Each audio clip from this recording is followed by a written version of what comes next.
we are now traveling through John chapter 12 as part of the New Testament survey. और जैसे कि हमारा अध्ययन हम लोग जारी रखे हैं और हमारी जो नया नियम की सर्वेक्षण की अध्ययन के अनुसार हम लोग यूहन्ना की सुसमाचार उसका 12 अध्याय को हमारा अध्ययन जारी रखेंगे। So for a start, let us read a few verses from John chapter 12. और हमारी शुरुआती के लिए आइए यूहन्ना की सुसमाचार उसका 12 अध्याय से कुछ वचनों को पढ़ते हैं। Let's read verse 23 and 24, brother. आइए 23 और 24 पद को हम पढ़ लेते हैं। इस पर यीशु ने उनसे कहा, वह समय आ गया है कि मनुष्य के पुत्र की महिमा हो।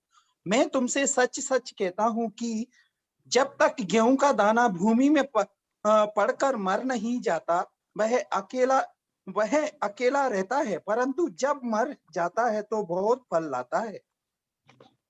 Thank you, brother. So there are 4 events in the life of Christ which I want to go through today. और प्रभु यीशु मसीह के जीवन में 4 ऐसे घटनाएं हैं, उन घटनाओं को आज मैं आप लोगों के सामने रखना चाहता हूं। The first one was incarnation. सबसे पहली बात है प्रभु यीशु मसीह का देह धारण। What Jesus did when he came from heaven to the earth is called incarnation. और प्रभु यीशु मसीह स्वर्ग से धरती पर आए, उस आने की प्रक्रिया को हम देह धारण करना, बाप जन्म लेना हम लोग कहते हैं। Second one was the event of crucifixion when he went from earth to Hades. और दूसरा जो विषय है वो है क्रूसार्पण। The third one was the time of resurrection when from Hades he came back to the earth. और हम लोग देखते हैं कि तीसरा विषय ये है, वो है पुनरुत्थान। प्रभु यीशु मसीह जो मरने वाले लोग जहां रहते हैं वहां से फिर से वापस जीवन में आते हैं। And finally was the ascension when the Lord Jesus Christ went from earth to heaven. आखिरी में जो प्रभु यीशु मसीह इस धरती से जहां से आए थे वहीं स्वर्ग में चले गए। So we saw these 4 events. One is incarnation, second is crucifixion, third is resurrection, and fourth is ascension. और जो है जैसे कि हम लोग इस 4 विषय को देखा, वो ये है कि प्रभु यीशु मसीह की देह धारण, दूसरा प्रभु यीशु मसीह की मृत्यु, तीसरा हम लोगों ने देखा कि प्रभु यीशु मसीह की पुनरुत्थान, और आखिरी में हम लोगों ने देखा कि प्रभु यीशु मसीह की स्वर्गारोहण। So what happened is we were all captives of Satan. We became captives of Christ, and he became the captain of our salvation. और हमारे जीवन में क्या था कि हम शैतान के गुलाम में थे, लेकिन प्रभु यीशु मसीह की उस बंधुआई में आ गए और प्रभु यीशु मसीह हमारे जीवन के कप्तान बन गए। So today we are going to consider an amazing paradox which Jesus was teaching. और आज जो प्रभु यीशु मसीह ने बहुत महत्वपूर्ण जो शिक्षा को दिया है, उस विषय को हम लोग जो है आज देखेंगे, और वो है विरोधाभास। Correct. So what was this paradox that Jesus was teaching? और कौन सी ऐसी विरोधाभास है जो प्रभु यीशु मसीह सिखा रहे थे? He was saying that only by death comes life. और कौन ऐसा कह रहा था मौत के बाद ही जीवन आता है? So the grain of wheat, it is a small piece of a seed which was ineffective and unfruitful as long as it was preserved, as it were, in its safety and security. और गेहूं का दाना बहुत एक छोटा सा दाना है, उस दाना को जब तक कि संरक्षण करके उसको सुरक्षा दे करके रखा जाता है, उसका कोई भी उसमें जीवन नहीं है, उसका कोई व्यवहार नहीं है। So if you keep a grain of wheat in a glass bottle, it will be like that. If it is not affected by any moisture, it will be like that for many, many years. और गेहूं का दाना को यदि एक कांच का jar में यदि रखोगे, यदि वहां पर नमी नहीं आता तो फिर काफी सालों तक वो वैसे ही वो दाना बना रहेगा। But if you take a grain of wheat and throw it into the ground and bury there as if it is in a tomb, then you will see a big, big change which is happening into that small seed. और आप क्या करेंगे ना, उस दाना को लेकर के मिट्टी पर फेंक देंगे और थोड़ी सी जो है नमी आता है, पानी आता है, तो उस दाने में बहुत बड़ा एक परिवर्तन को आप देख सकते हैं। So when it is died, in whatever situation it was earlier, then it will bear fruit. और हम लोग क्या देख सकते हैं, जैसे ही वो बीज वहां मर जाता है और बहुत बड़ा परिवर्तन को देखते हैं, धीरे धीरे उस दाने से हम फल भी देख सकते हैं। It was the death of many martyrs that the church grew. और ऐसे ही है, कलिसिया के बहुत ऐसे लोग जो शहीद हो गए, उसी शहीद के कारण ही कलिसिया दिन ब दिन बढ़ता चला गया। You must have heard the phrase, the blood of the martyr is the seed of the church. आप लोगों ने सुना होगा कि शहीदों के लहू ही कलिसिया का एक बीज के समान है। It is always because men have been prepared to die that the great things have lived. और हम लोग देखते हैं कि ये परमेश्वर के लोग हैं, मरने के लिए तैयार थे, इसीलिए आज हम लोग देखते हैं कि अति महान चीजें स्थापित है। So when a man buries his personal aims and ambitions, he becomes started to be used by God. और यदि एक व्यक्ति अपना व्यक्तिगत आशा और आकांक्षाओं को सब कुछ को वो दफना देता है, तो परमेश्वर उस व्यक्ति को अपनी महिमा के लिए इस्तेमाल करना शुरू कर देते हैं। Look at the life of Moses. मूसा का जीवन को देखिए What his personal ambition. और उसकी And व्यक्तिगत इच्छा क्या थी। so if you had gone to Moses and asked him in an interview, Moses, what do you want to be when you are 80 years old? और व्यक्तिगत रूप से जब मूसा को मिलेंगे तो आप सवाल करें कि मूसा, आप 80 साल के बाद आप क्या करते होंगे व क्या करेंगे। You think right now I'm studying in the University of Egypt. I'm being groomed to be the prince of this country, and my mom, you know who she is, right? So I'll be in charge of something in the near future to the country of Egypt.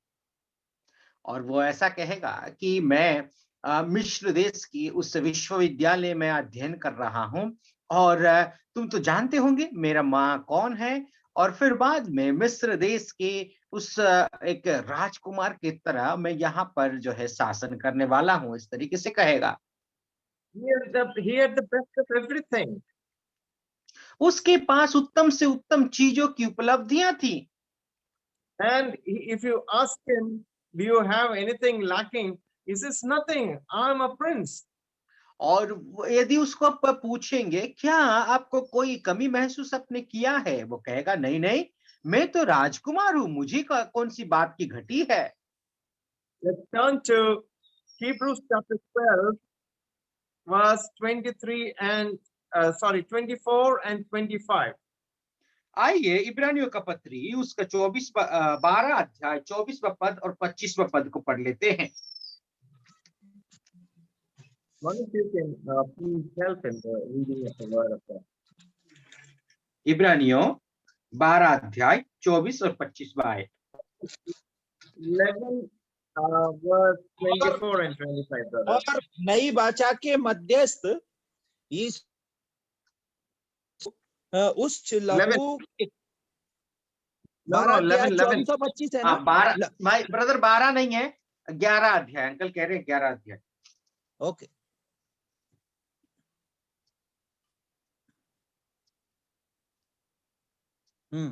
विश्वास ही से मूसा ने सयाना होकर फिरौन की बेटी का पुत्र कहलाने से इनकार किया, इसलिए कि उसे पाप में थोड़े दिन के सुख भोगने से परमेश्वर के लोगों के साथ दुख भोगना उत्तम लगा। And let's read 26 also. 26वां पद भी पढ़ लीजिए। और मसीह के कारण निंदित होने को मिस्र के भंडार से बड़ा धन समझा, क्योंकि उसकी आंखें फल पाने की ओर लगी थी।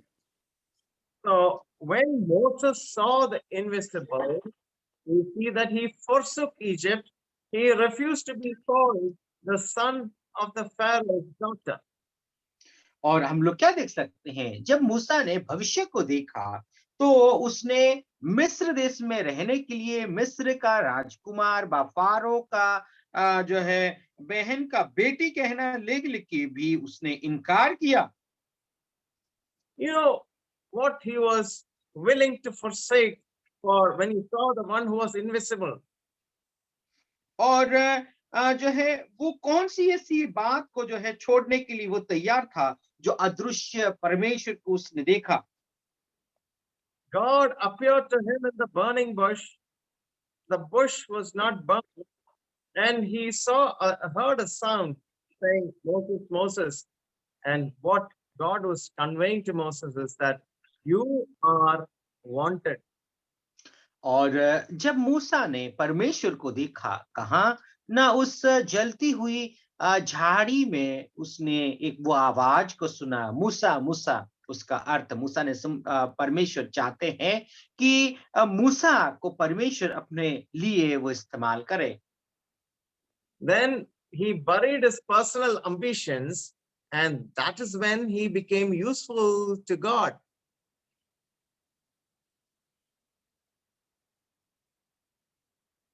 Hello.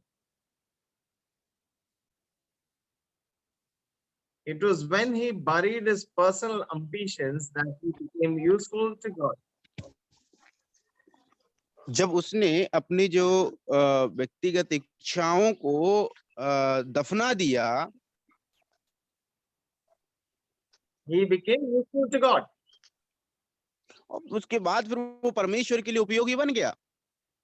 So by death or by some burial, something good happens, and sometimes by death comes life.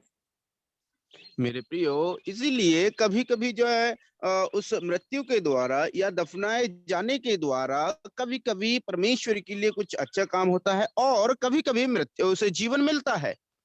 By the death of personal and personal ambitions, a man becomes the servant of God.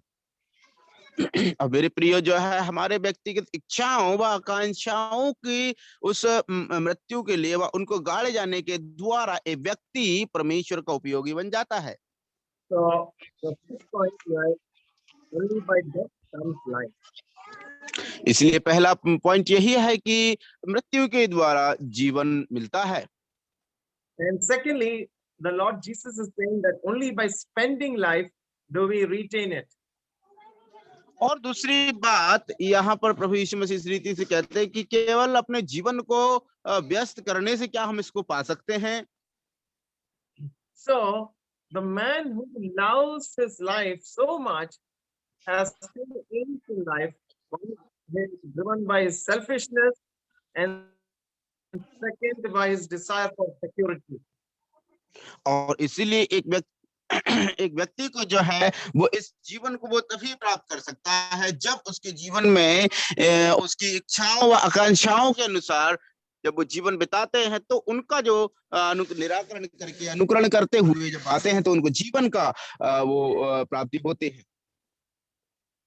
So that man wants security and he is selfish.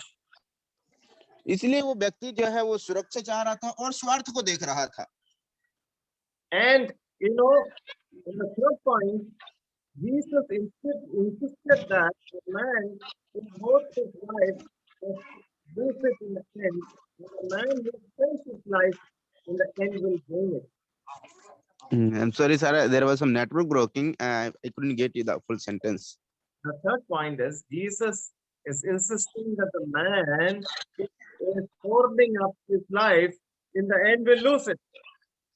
और यीशु मसीह इसलिए इस रीति से वो शिक्षा दे रहे थे, बता रहे थे कि जो व्यक्ति शुरुआत में वो अपने जीवन को जो है वो बचाने का प्रयास करेगा, लेकिन अंत में उसको खो देगा। And the man who spends his life must in the end he'll gain it. और इसलिए जो व्यक्ति जो अपने जीवन को जो है वो अंत अंत के समय में यदि वो वेस्ट करेगा, खो देगा, तो वो अंत में उसको प्राप्त होगा। There was a preacher who was always on the move preaching for the Lord.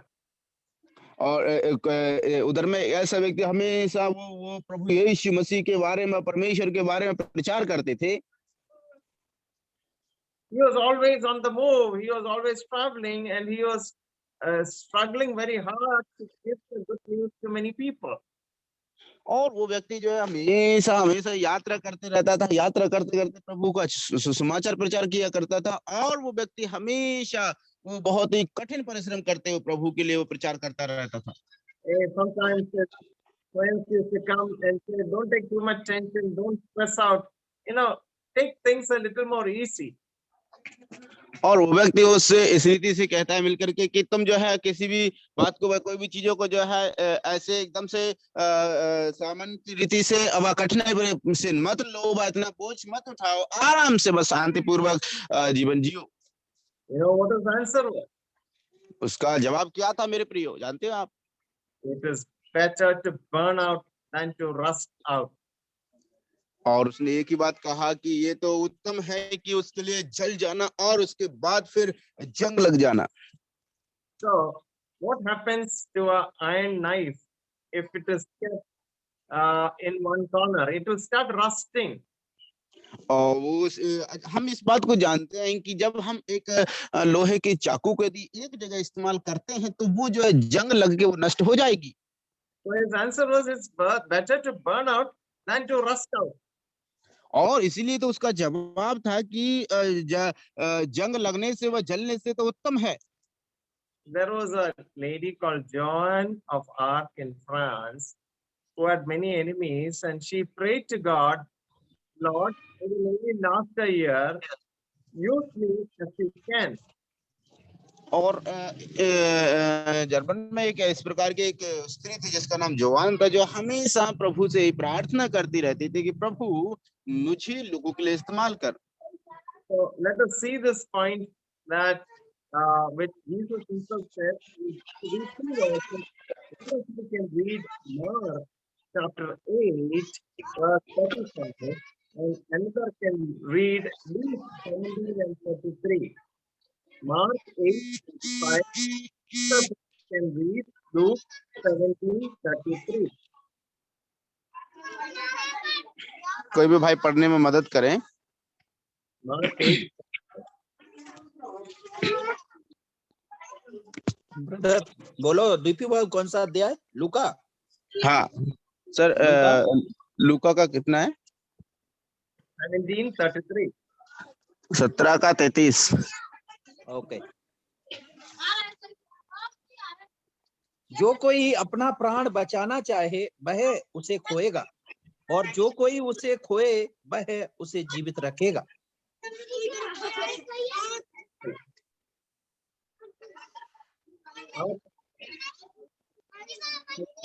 किसी का फोन और वो म्यूट करने के लिए बोलो भैया, कोई अपना अपना फोन म्यूट करके रखें प्लीज, क्योंकि मुझे बहुत दिक्कत हो रहा है, मैं सुन नहीं पा रहा हूँ फुल सेंटेंस, इसलिए ये मैं अच्छे से ट्रांसलेट नहीं कर पा रहा हूँ। Yeah, let's read Mark 8:35. 8 का 35 और पढ़िए सर, गब्बर सर। 8 का 35 मरकुस।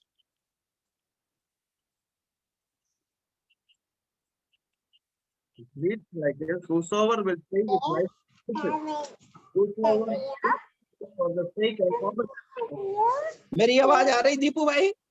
आ रही है, आपकी आवाज आ रही है, सर ने पढ़ लिया है। क्या हिंदी में पढ़िए। पढ़िए, हिंदी में पढ़ो, हिंदी में हाँ। क्योंकि जो कोई अपना प्राण बचाना चाहे वह उसे खोएगा, पर जो कोई मेरे और सुसमाचार के लिए अपना प्राण खोएगा वह उसे बचाएगा।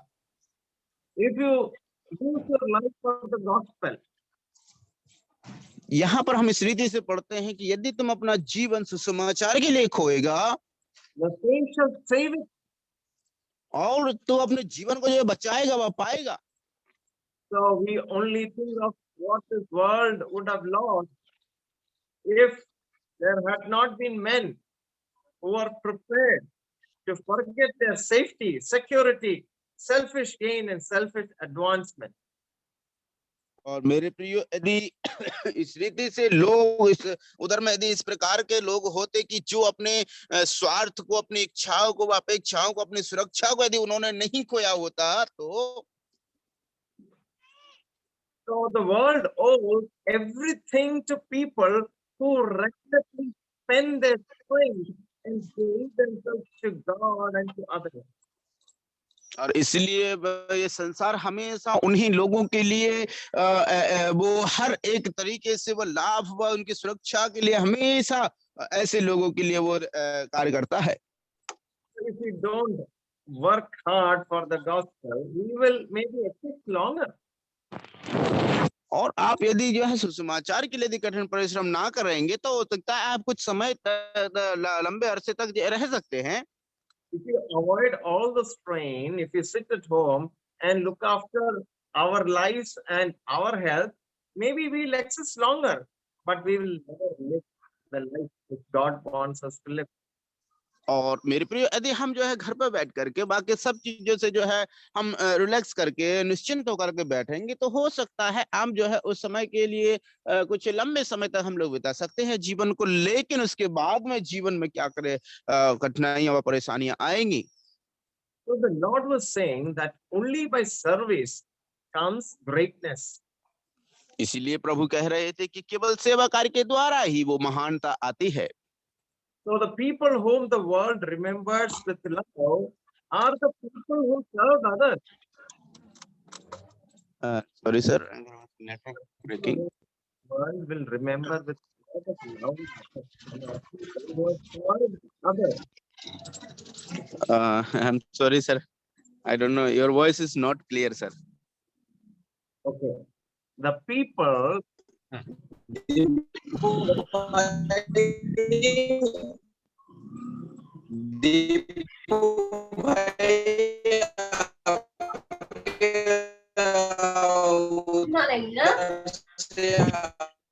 आपका आवाज तो और भी ज्यादा ब्रेक हो रहा है भैया,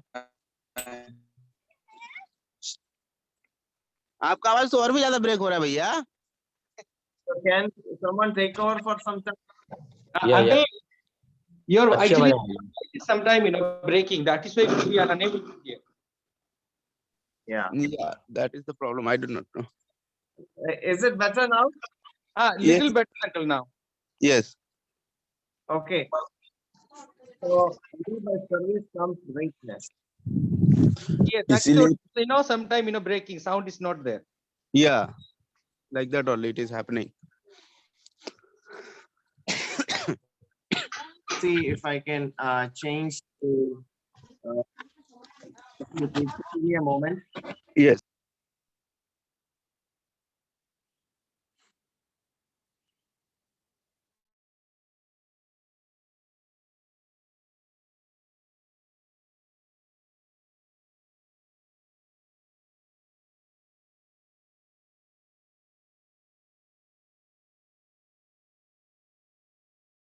Greatness. अभी हम लोग क्या कह रहे थे कि केवल और केवल सेवा कार्य के द्वारा ही वो महानता आती है। So the people whom the world will remember with love are the people who served others. और मेरे प्रियो, इसीलिए जो संसार किन लोगों को याद करेगा ज्यादा, जिन्होंने प्रेम से दूसरे लोगों की सेवा की है। So this is the Christian attitude we should have, that we have to serve others and I'll tell you an example of a lady who put a notice on her window, if you knock here. और इसीलिए यही एक मसीह लोगों का वो गुण व स्वभाव होना चाहिए कि ताकि हम दूसरों को प्रेम से दूसरों की सेवा करें। मैं आपको एक उदाहरण एक स्त्री के बारे में दूंगा जिसने अपनी खिड़की पर इस प्रकार का एक बोर्ड बना के टांग दिया था। वहां पर लिखा था कि यहाँ पर खटखटाओ। Knock here. She put a notice in her window and she put a small first aid box so that she was a little help to somebody who was in need. और इसीलिए वो जब कोई भी व्यक्ति वहां पर यदि खटखटाता था उसे, तो वहां से एक छोटा सा बॉक्स में जिसमें थोड़ा सा जरूरतमंद व्यक्ति को वहां से कुछ मदद उसमें रखी रहती थी जिसको वो दिया करती थी। So it was a first aid box which you see in certain hospitals. First aid box. Okay और वो जो बक्सा था जो जिसमें वो फर्स्ट एड किट था जिसमें जो आपातकालीन के दौरान हमें किसी भी यदि किसी को चोट पहुंचती तो उसको लगाने के लिए जिसको हम अस्पतालों में देखते तो वो फर्स्ट एड किट बॉक्स वहां पर रख देती थी। So the Jews who were there had a different view of life. और इसीलिए जो यहूदी वहां पर थे उनका जीवन जीने का तरीका अलग था। They did not want to lose their life, but Jesus taught men that only by death comes life. और इसीलिए यहूदी लोग जो है अपने जीवन को कभी खोना नहीं चाहते थे, लेकिन जब प्रभु यीशु मसीह आते हैं तो वो कहते हैं कि केवल और केवल मृत्यु के द्वारा ही जीवन मिल सकता है। So now Jesus is talking from 27 to 34, the state of his heart. इसीलिए अभी हम लोग देखते हैं कि 27 से लेकर के 37 तक हम देखते हैं वहां पर प्रभु यीशु मसीह इन्हीं बातों के बारे में चर्चा करते हैं। He says, my soul is troubled. वहां पर कहते हैं कि मेरी आत्मा जो है वो संकट में है। He says, Father, rescue me from this hour. और वो कहता है कि हे पिता मुझे इस भयंकर संकट से बचा ले। And a voice came down from heaven. उसके बाद फिर एक आवाज स्वर्ग से नीचे की ओर आती है। And the crowd said, an angel spoke to him. उसके बाद फिर कहते हैं कि एक स्वर्गदूत ने उससे इस प्रकार से कहा। And this is the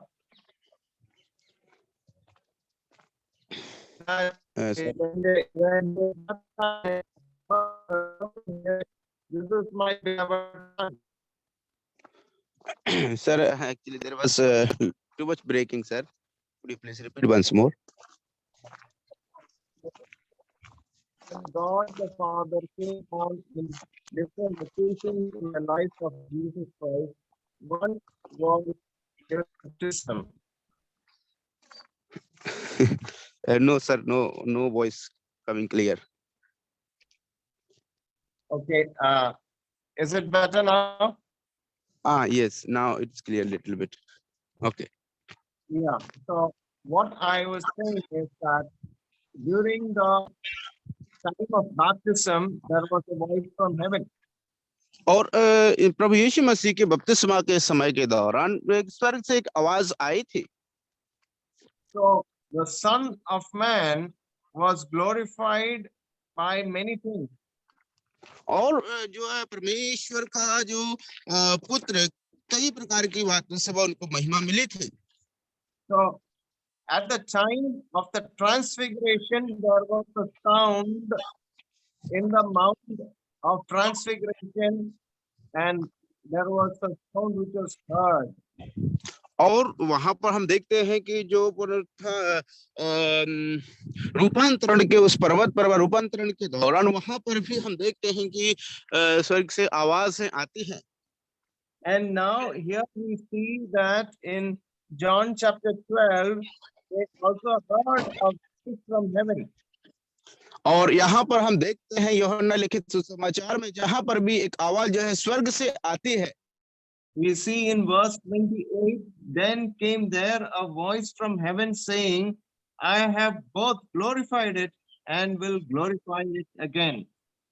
और वहां पर हम देखते हैं कि स्वर्ग से एक आवाज आती है वचन 28 में, जहां पर हम पढ़ते हैं कि मैंने अभी जो है इसको महिमा में किया है और मैं आगे भी महिमा करूंगा।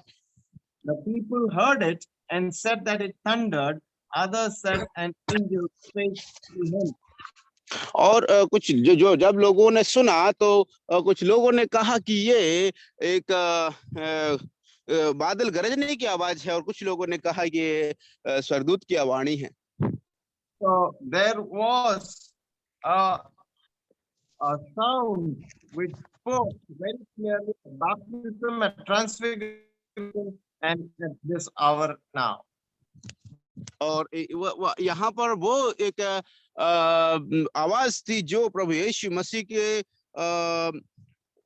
रूपांतरण के समय में, बपतिस्मा के समय में स्वर्ग से आई थी। And now, if you see the Old Testament, God directly spoke to the child Samuel. और अभी यदि हम पुराने नियम में देखें तो वहां पर परमेश्वर सीधी रीति से सामुएल से बात करता है। You read that in 1 Samuel chapter 3. और आप उसको जो है पहला सामुएल उनका 3 अध्याय में पढ़ सकते हैं। Then God directly spoke to Elijah when he had fled from Jezebel in 1 Kings chapter 19. और वहां पर हम देखते हैं कि परमेश्वर पहले उनसे बात किया, और उसको हम कितने अध्याय सर में 19। Yeah, so 1 Kings chapter 19, we see that God spoke to Elijah directly when he was fleeing from the queen Jezebel. और जब एलिया जो है कि यजबेल के मारे जब भागा जाता था तो परमेश्वर ने एलिया से डायरेक्टली बस सीधे तौर पर बातें की, जिसको हम पहला राजा 19 अध्याय में पढ़ते हैं। So in Job chapter 4 and verse 16, we see that Eliphaz the Temanite heard the voice of God. और उसके बाद में जब अय्यूब के जीवन में देखते हैं 16 अध्याय में, तो वहां पर जो एलिफाज था, जो तिमनिया का था, वो उसने स्वर्गीय वाणी को सुना। So by the time Jesus came, the people thought, God stopped speaking to man directly. और अभी इस समय में जब प्रभु यीशु मसीह आए तो उन्होंने लोगों ने क्या सोचा कि अभी तक परमेश्वर ने मनुष्यों से बात करना सीधे तौर पर जो बंद कर दिया होगा। And the voice became fainter and became fainter instead of a direct communication. और इसीलिए वो लोग इस रीति सोचने लगे कि वो परमेश्वर की आवाज जो है वो बदलते के आती है, सीधे आने की वजह जो है दूसरे जगह से होकर के बदल करके वो आवाज आती है। With Jesus, there comes to men not a whisper of the voice of God, not a faint echo from heavenly places, but you'll see God's voice directed at you. और अभी हम देखते हैं कि वहां पर एक व्यक्ति आता है प्रभु यीशु मसीह से, वो किसी दूसरे के द्वारा नहीं, वह किसी दूसरे के जरिए से नहीं, वरन सीधे तौर से प्रभु यीशु मसीह से बात करने के लिए आवाज स्वर्ग से आती है। So the voice of God came to Jesus at the time of his baptism. We read that in Mark 1:11. और अभी हम देखते हैं मार्कुस रचित सुसमाचार उसका 1:11 में जब जहां पढ़ते हैं, वहां पर प्रभु यीशु मसीह से के पास वो सीधी आवाज स्वर्ग से आती है बपतिस्मा के समय में। And when you read Mark 9 and 7, we see that it came on the Mount of Transfiguration when he finally decided to take the way which was the way of the cross. और मेरे प्रियो, जब हम देखते हैं कि उस रूपांतरण के स्थान पर पर्वत पर जब देखते हैं, वहां पर जब वो आवाज आती है प्रभु यीशु मसीह ने, तब वो रास्ता लिया जो सीधा क्रूस की ओर जाता है। So today, what God did for Jesus, the sound which was heard people, Today he talks to every man, you and me. मेरे प्रियो, जो आवाज जो प्रभु ने उस समय पर सुनी थी वो मेरे और आपके जीवन के लिए आज बहुत कुछ सिखाती है। So when he sends us out on a road, he does not send us without directions and without guidance. और जब कभी भी प्रभु जो है हमको एक रास्ते पर भेजते हैं तो वो हमको कभी भी बिना दिशाहीन नहीं भेजते, वह किसी मकसद के बिना या किसी बिना रास्ता जाने हुए, बिना रास्ते के निर्देश दिए हुए वो नहीं भेजेंगे। When he gives us a task, he does not leave us to do it in the lonely weakness of our own strength. जब परमेश्वर हमको जो है कोई जिम्मेदारी देते हैं तो हमको जो है वो अकेले नहीं छोड़ते, वह हमको जो है उसको दे करके उसको भूल नहीं जाते। So God is not silent, and his way is to make us listen to his still small voice. And our trouble is not that God does not speak, but the problem with us is that we do not listen. Sir, voice again it is the same. फिर से वो आवाज छोड़ छोड़ के आ रही है sir, clear नहीं आ रहा है। No sir, Is it better? बहुत ज्यादा कट कट के आ रही है आवाज sir. Whole network has gone off, so I'm just trying with my phone. So, is it better? Little better now? हाँ सर, अभी थोड़ा सा अच्छा है। So God is not silent, and when we are at our wits' end, He will speak to us, but we have to listen. और इसीलिए परमेश्वर जो है वो इस रीति से नहीं कि वो चुप बैठते हैं, वरन जब परमेश्वर हमसे बोलते हैं, वह कहते हैं, तो हमारी ये जिम्मेदारी होती है कि हम उसको सुने। So he was in tension. From tension, he is now coming to some certainty when he is saying that when he was lifted up, he would draw all men to him. और अभी देखिए, अभी वो ऐसी अवस्था में कि वहां पर एक चिंता में वो थे, टेंशन में थे, जिसके बाद में फिर प्रभु यीशु मसीह ऐसे मार्ग में आते हैं जहां पर वो सुनिश्चितता में आ जाते हैं कि जब वो उठाया जाएगा तो उसके बाद वो सारे लोगों को अपने ओर खींच लेगा, बटोर लेगा। But some people think that this refers to the ascension, and then he will draw all men to him. और कुछ लोग इस रीति से सोचते हैं कि ये बात तो जो है प्रभु के उठाए जाने की और स्वर्गारोहण की बात करते हैं, उसके बाद वो उन सबको अपने पास बटोर लेता। कुछ लोग इस रीति से सोचते हैं। But the truth is, Jesus is referring to the cross. लेकिन सच्चाई ये है कि प्रभु यीशु मसीह जो है उस क्रूस की ओर इशारा कर रहे थे। So his dominion is an everlasting dominion, and his kingdom is to last forever. That is what the Jews thought.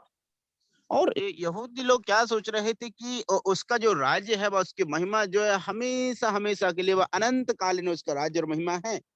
Isaiah 9 and 7 says, of the increase of his government and of peace, there shall be no end. और वहां पर यशायाह की पुस्तक 9:7 में हम पढ़ते हैं, जहां पर कि उसकी महिमा, उसके राज्य का कभी अंत ना होगा। So in Psalmist says in 89, it says, I will establish your descendants forever and build your thrones for all generations. और भजन संहिता में जहां पर हम पढ़ते हैं, वहां पर लिखा हुआ है कि मैं तेरा राज्य जो है पीढ़ी से पीढ़ी तक स्थापित करूंगा, और वहां पर पीढ़ी से पीढ़ी तक राज्य करने वाले होंगे। Jews connected the Son of Man with an everlasting kingdom, and if somebody was talking about being lifted up on a cross, they couldn't take it in. और प्रभु यहूदी लोग जो है प्रभु यीशु मसीह से उनके अनंतकालीन राज्य की महिमा व उसके राज्य की स्थापना के बारे में चर्चा कर रहे थे, वह से जुड़ रहे थे। लेकिन जब उन्होंने सुना कि एक व्यक्ति को जो है उस करवली के क्रूस पर उठाया जाएगा, तो वो लोग इस बात को जो है समझ नहीं पाए, वह उसको पचा नहीं पाए। So the lesson of history is that Jesus was right. It was on the magnet of the cross that he pinned his hopes. Would you please repeat, sir, once again? As some network is very much problem. cross was like a magnet. और उसका ये जो गला है वो एक चुम्बक के समान था। It will attract people to himself when he is lifted up. और वो जो है लोगों को अपनी ओर खींच लेगा और उसके बाद वो उठाया जाएगा। He was going to die, but he was going to attract people unto himself by his death and how he underwent the suffering, agony, and pain to suffice the punishment of man's sin. और मेरे प्रियो वो जो है उनके अंदर ऐसी चुंबकीय ताकत थी जो अपने लोग उनको जो है अपनी मृत्यु के द्वारा उठाए जाने के द्वारा वो लोगों को अपनी ओर खींच लेगा। You know about Emperor Napoleon. हम सभी लोग जानते हैं नेपोलियन शासक। Hello. Yeah, he was teaching everybody how to expand his empire. और वो इस रीति से जानता था कि वो अपने साम्राज्य को किस रीति से बढ़ाए। He was on his horse. He had sword. Sir बहुत नेटवर्क प्रॉब्लम हो रहा है। आप मैं समझ नहीं पा रहा हूँ sir, sorry. He had his sword. He had his horse. उसके पास जो है तलवार थी, उसके घोड़े उनके पास थे। But Christ came as the swordless one upon an ass. लेकिन प्रभु यीशु मसीह आते हैं जो है बिना तलवार के, और वो घोड़े गधे के बच्चे पर वो बैठ करके आते हैं, उसके पास घोड़ा भी नहीं था। So the empires which were by Napoleon, by Alexander, the memories are fading away. Would you please repeat sir once more, because आवाज आपका बिल्कुल क्लियर नहीं आ पा रहा है, सेंटेंस में नहीं पढ़ पा रहा हूँ sir. I think we know quickly, the empires which were founded by force have vanished. और अभी देखिए जितने भी जो सम्राट आए वो जो है वो अपनी सेना के द्वारा इतने ज्यादा फेमस हुए, लेकिन वो सब मिट गए।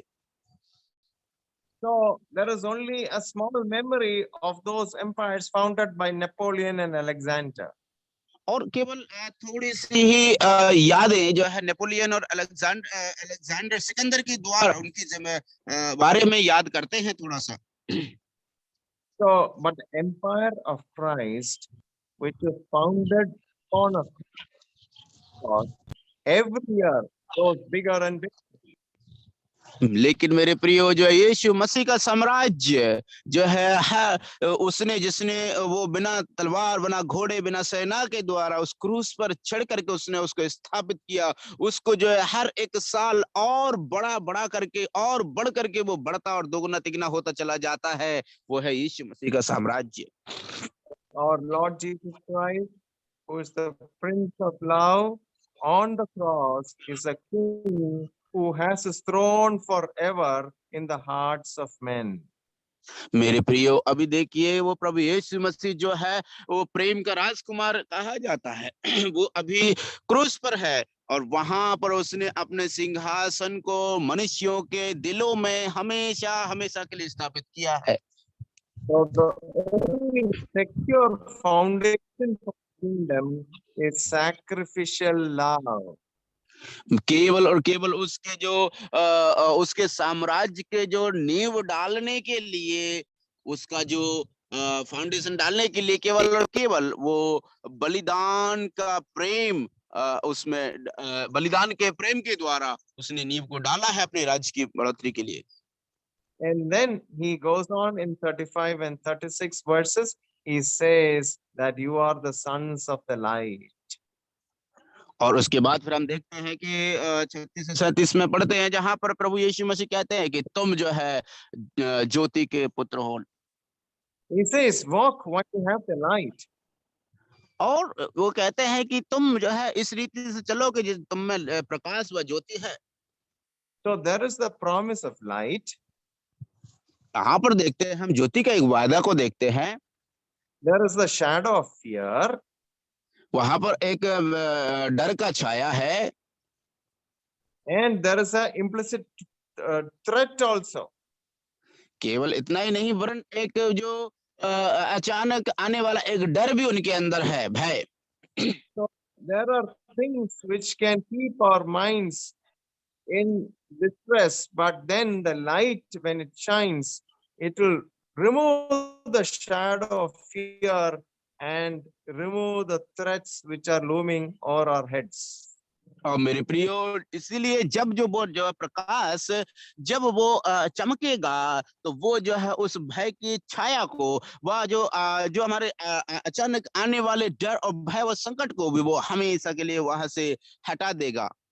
So the man who walks with Jesus is delivered from fear, he is liberated from doubt, and he has a joy that no man can take from him. मेरे प्रियो, इसलिए एक व्यक्ति जो प्रभु यीशु मसीह के साथ चलता है उसके अंदर प्रकाश है। दूसरी बात, वो जो है हर एक समस्याओं से उनको जो है छुड़ाया जाएगा, वह छुड़ा लिया जाएगा और उसके अंदर वो आनंद है जिस आनंद को संसार का कोई भी व्यक्ति उससे छीन नहीं सकता। So this chapter is the last chapter where Jesus Christ is appealing to the people to believe in him. और ये वो आखिरी अध्याय है जिस अध्याय में प्रभु यीशु मसीह लोगों से निवेदन करते हैं कि वो जो है उनके उन पर विश्वास करें। So this is something which we see that Jesus, even though he was rejected, he is still pleading with the people, believe in him. That is what he's saying. But the people are not thinking in that way at all. और यहाँ पर हम देखते हैं कि प्रभु यीशु मसीह को जो है तिरस्कार भी किया गया, उसके बावजूद भी प्रभु यीशु मसीह उनसे विनती करते हैं कि वो उसमें विश्वास करें। It is a statistical fact that the number of people who accept the Lord is peaking at 17 years of age, and then there is a steep fall afterwards. और हम देखते हैं कि ये जो कहने के लिए एक गिनती के अनुसार है कि वो जब 17 वर्ष के थे तो कुछ लोग उनके पास, उसके बाद में फिर हम देखते हैं कि लोग जो है उनके पास आते चले गए। वो And we see from 37 to 41, when Jesus had said these things, he went away and hid himself from them. और उसके बाद 37 से लेकर के 41 तक जब हम पढ़ते हैं तो प्रभु यीशु मसीह वहां से उनके पास से जा करके वो अपने आप को एक जगह छिपा लेते हैं। Although he had done such great signs in their presence, they did not believe in him. यद्यपि प्रभु यीशु मसीह ने जो है उनके सामने ऐसे ऐसे चमत्कार भी किए, लेकिन फिर भी उन लोगों ने विश्वास नहीं किया। So we see that there are two things which we should be reminded of about what Isaiah says about heart and mind. और इसलिए यहाँ पर दो बातों के बारे में जिसके बारे में हमको सोचना है, भाई यशायाह हमको याद दिलाता है मन और हृदय के बारे में। Let us read Isaiah 53, 1 and 2. आइए हम लोग पढ़ लेते हैं यशायाह की पुस्तक उसका 53 का 1 और 2। यशायाह की पुस्तक उसका 53 अध्याय 1 और 2।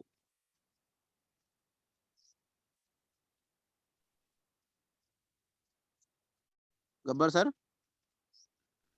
जो समाचार हमें दिया गया उसका किसने विश्वास किया, और यहोवा का भुजबल किस पर प्रकट हुआ? क्योंकि वह उसके सामने अंकुर की नाई और ऐसी जड़ के समान उगा जो निर्जल भूमि में फूट निकले। उसकी ना तो कुछ सुंदरता थी कि हम उसको देखते, और ना उसका रूप ही हमें ऐसा दिखाई पड़ा कि हम उसको चाहते।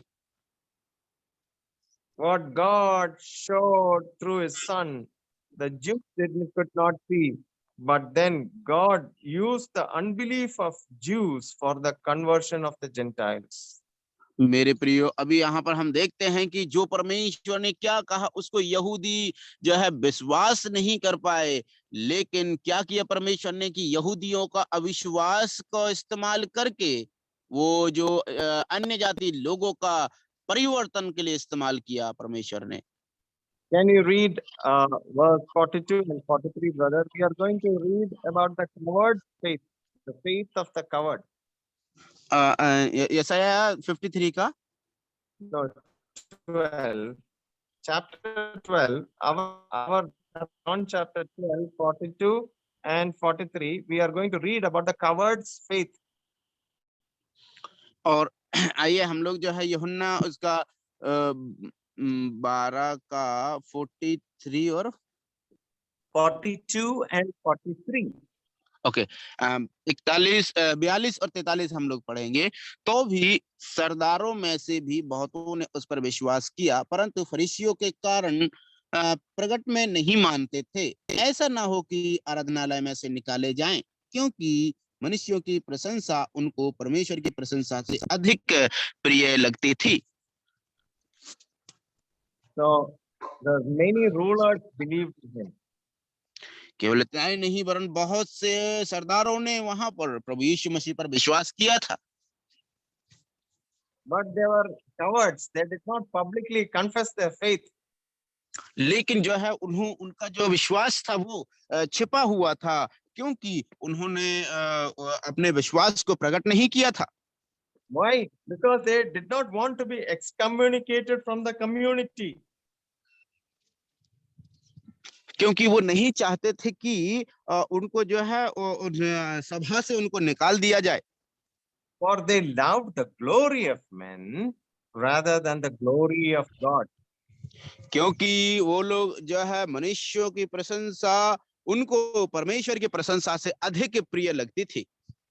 So you are given a choice today. You can get the glory of men, or you can be fasting under the eternal glory of God. Which one will you choose? इसीलिए हमारे सामने एक चुनौती है मेरे प्रियो, कि हम कौन सी उस महिमा को, या मनुष्यों की महिमा को, या फिर उस परमेश्वर की अनंत कालीन महिमा को चुनेंगे, प्रशंसा को चुनेंगे। अभी हम किसका चुनाव करेंगे मेरे प्रियो? So many of us try to be secret disciples. We don't want to show our faith to anybody. We are secret disciples. और यहाँ तक कि कभी हमारे बीच में कभी-कभी लोग ऐसे भी होते हैं जो है प्रभु यीशु मसीह के चेले होते हैं, वो भी वो किसी को प्रकट नहीं करते हैं। So it is a contrast, because if kill the disciple, sir आपका आवाज बहुत ज्यादा कट रहा है, जिसके कारण मैं सुन नहीं पा रहा हूँ। okay. So is it better now? Yeah. Hello. नहीं आ रहा है सर, नहीं आ रहा है, क्लियर नहीं आ रहा है sir. So the secrecy can kill the discipleship, or the discipleship will kill the secrecy. अभी यहाँ पर एक स्थिति से कि जिस व्यक्ति का जो छुपा हुआ एक चेला है प्रभु का, या उसको वो मार डालेगा, या फिर यदि वो अपने आप को प्रकट करेगा तो उसको वो मार डालेगा। So it is either you become a secret disciple and you will never become a disciple, or you will become a disciple and there is no secrecy about it. और यहाँ पर तुम एक ऐसे चेले बन जाओ कि जो छुपे में हो, वो कभी एक चेला नहीं बन सकता, या फिर आप एक सही चेला बन जाओ जो कभी छुप नहीं सकता। So today, wherever we are we secret about our Lord? Are we vocal about our Lord? That will show whether you are a good disciple or a secret disciple. और इसलिए आज जो है हमारे सामने एक चुनौती है मेरे प्रियो, कि हम जो है क्या हम प्रकट में प्रभु यीशु मसीह के चेले हैं, या फिर एक छुपे हुए प्रभु यीशु मसीह के चेले हैं, और वही बात दिखाएगी कि हम उनके चेले हैं या नहीं हैं। When you said that the last day, the word these people heard would be that. Sir आवाज बहुत कट रहा है, आप क्लियर नहीं आ पा रहा है। Yeah. We will conclude here. The last point which I want to say is that a man cannot be blamed for not knowing. A man can be blamed for not knowing, but if he knows, he will be judged by what he has known. Okay. एक आखिरी बात जो है यहाँ पर हम इसी चीज समझते हैं कि एक व्यक्ति जो है कभी भी इस बात के लिए किसी पर दोष नहीं लगा पाएगा कि मैंने नहीं जाना है, लेकिन वो व्यक्ति उसी बात के लिए उसका न्याय किया जाएगा जिस बात को वो जानता है। So let us be like the wheat which is falling down in the ground, dying and producing much fruit and for the glory of God. इसलिए मेरे प्रियो, आइए हम लोग जो है उस गेहूं के बीज के समान बने जो मिट्टी में गिर जाता है और फिर उसके बाद बहुत सारे फल लाता है प्रभु की महिमा के लिए। Let us live and be burning out for the Lord, and His name may be glorified. Sorry for the troubled network today, and thank you for your wonderful translation and your patient listening. May God bless you all. Thank you, and may the Lord enable you to live for His glory this day and forevermore.